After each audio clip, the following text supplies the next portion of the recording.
Salut à toutes et à tous. Donc, nous commençons le chapitre 5 sur les règles de différenciation. Donc, le but de ce chapitre-ci, c'est d'apprendre à calculer les dérivés rapidement, parce qu'on veut étudier les fonctions, puis un des outils les plus importants pour étudier les fonctions, c'est de calculer leurs dérivés. On a vu au chapitre précédent comment calculer les dérivés avec la définition limite formelle, sauf que c'est un calcul de limite, c'est un calcul qui est long, mais on peut voir rapidement, lorsqu'on calcule des dérivés au long, qu'il y a des patterns algébriques. Puis vraiment ici, qu'est-ce qu'on fait dans le chapitre 6, c'est trouver des règles et des formules qui vont nous permettre de calculer les dérivés sans être obligé de calculer les dérivés avec la définition formelle.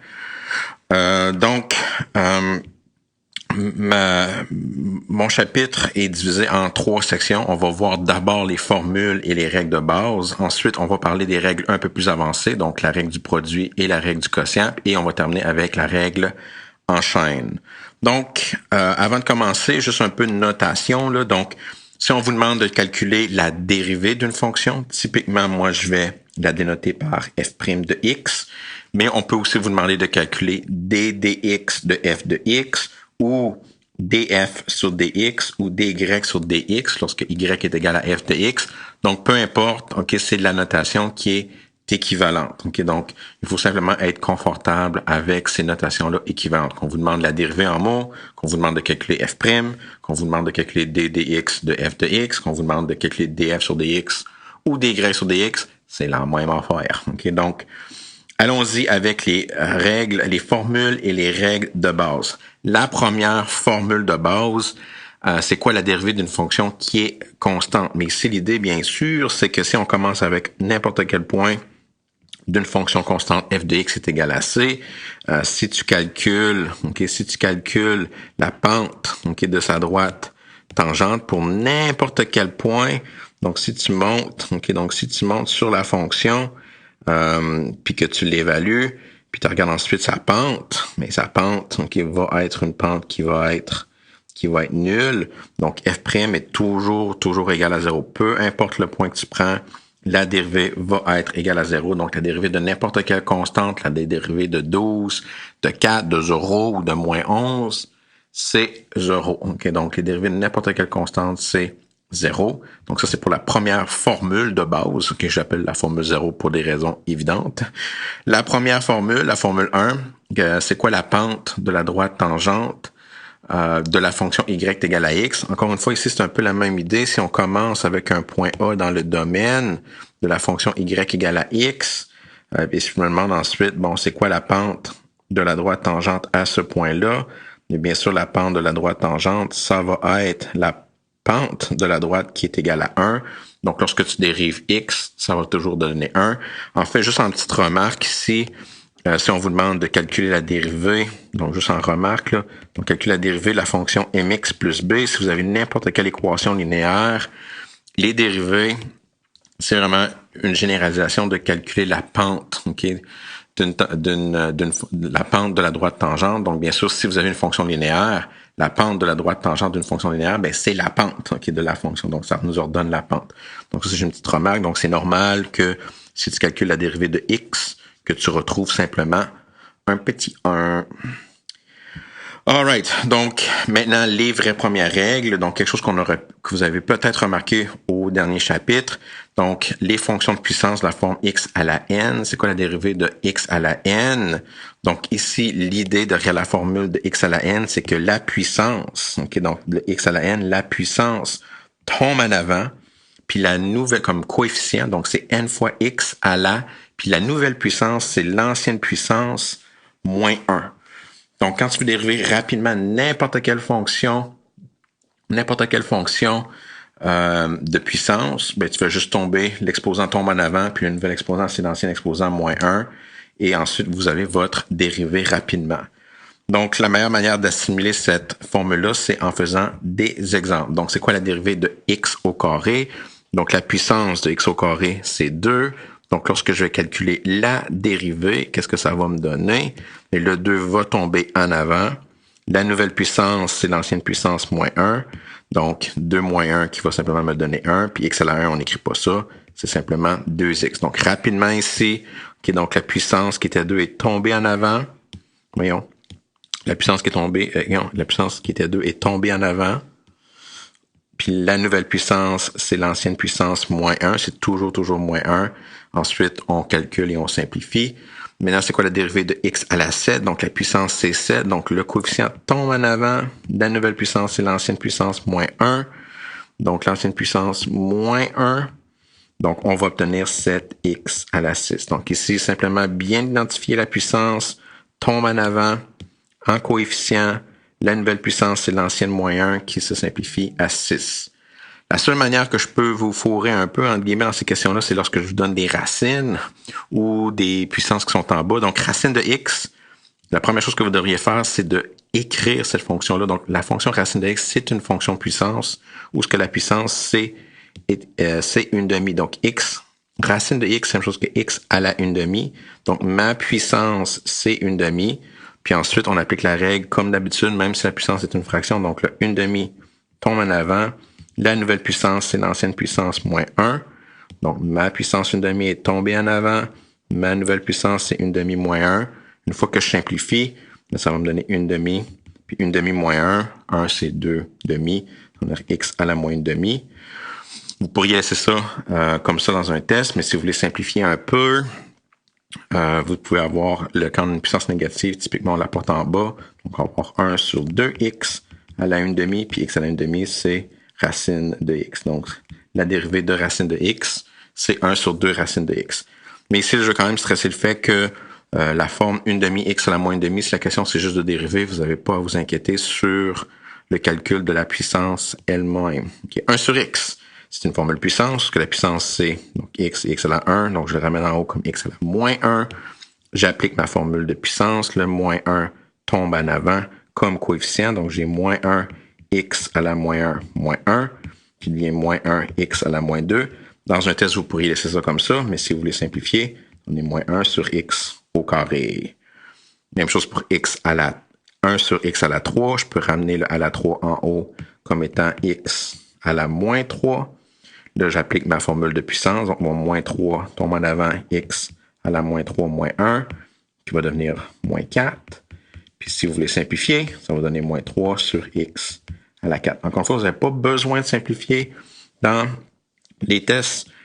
C'est plus, si vous voulez comparer vos réponses avec les miennes, c'est plus facile de présenter les choses correctement. Puis la dernière question, c'est une question un peu plate. La puissance, c'est racine de 3. Si je peux vous dire que ça marche pour n'importe quel genre de puissance. Donc la puissance qui est racine de 3 tombe en avant. La nouvelle puissance, c'est l'ancienne moins 1 que je vais simplement laisser comme ça. Donc racine de 3 x à la racine de 3 moins 1. Donc, la puissance est tombée en avant, même si elle est laide, là, comme racine de 3 moins 1, et j'ai ma réponse. Puis vraiment, la formule de la puissance, que la dérivée de xn est égale à n fois x à la n moins 1, c'est la formule de base la plus difficile, parce que dans certains cas, il faut identifier les puissances correctement avant de pouvoir appliquer la formule. Donc, la dérivée d'une constante, c'est 0. La dérivée d'une formule puissance x à la n devient n fois x à la n moins 1.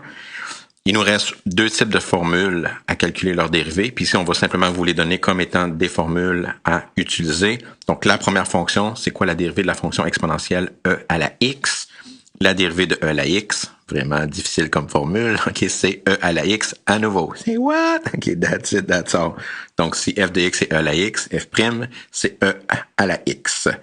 Et pour sa réciproque, la fonction logarithmique à base e de x, donc ln de x, sa dérivée, c'est 1 sur x. Donc, si f de x est égal à ln de x, la dérivée, c'est 1 sur x. Puis dans ce cours ici, toutes nos fonctions exponentielles ou logarithmiques vont être base e. Donc, on a juste besoin d'appliquer la formule pour la fonction exponentielle e à la x et la fonction logarithmique ln de x. Puis that's it. Pour les formules de base, c'est fini. Donc, la dérivée d'une constante, c'est 0. La dérivée de x à la n, c'est n fois x à la n moins 1. La dérivée de e à la x, c'est e à la x. La dérivée de ln de x, c'est ln de x. That's it, that's it, that's it. Donc, ça, c'est les formules de base.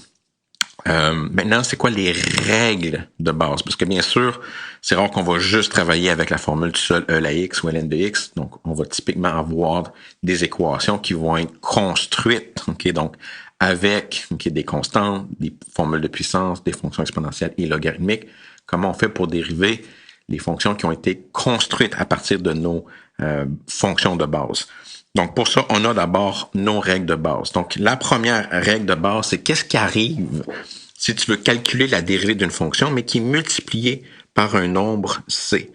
Il n'y en a pas de problème. À ce temps et aussi longtemps que tu gardes ton c en avant, la dérivée de c fois f de x, mais c'est c fois f'. Donc, tu peux simplement te concentrer sur la fonction elle-même. Donc, si tu as dérivé 5 fois x cube, mais tu sais que la dérivée de x cube, c'est 3x au carré, puis tu fais fois 5 à la fin. Donc, tu fais juste garder ton coefficient. C'est quoi la dérivée d'une somme? Donc, c'est une fonction qui est créée comme la somme de deux termes. Donc, c'est quoi la dérivée de x au carré plus e la x? Mais tu peux le faire terme par terme. La deuxième règle, c'est la dérivée d'une somme. C'est la somme des dérivées. Puis en fait, la troisième règle, c'est la même chose.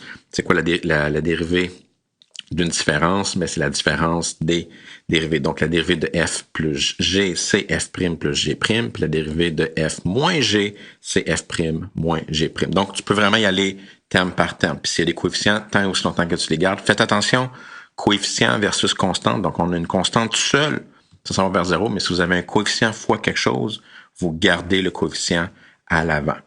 Donc, la meilleure manière d'absorber ces formules, ces règles de base-là, c'est avec des exemples. Donc, premier exemple, donc mes premiers exemples, on va calculer la dérivée de 7x au carré moins 3x plus 2. Donc, je vais y aller directement. Donc, pour A, f' de x. Donc, normalement, une fois qu'on est confortable, vous pouvez écrire les réponses tout de suite. Moi, je vais quand même le faire en deux étapes. Donc, je vais avoir 7 fois, je garde le 7 devant. La dérivée de x au carré, c'est 2x. Si vous écrivez tout de suite 14x, c'est mieux. La dérivée de x, c'est 1. Donc, je vais avoir 3 fois 1. Puis la dérivée d'une constante, c'est 0. Une fois simplifié, ça va me donner 14x moins 3. Puis si vous écrivez directement 14x moins 3, vous êtes confortable, c'est bien correct. Pour B, donc même chose, je veux calculer f'. Le 7 tombe en avant, donc j'ai 2 fois 7 fois x à la 7 moins 1 qui est x. 6 moins 7 fois 2x moins 2 fois 1 plus 0.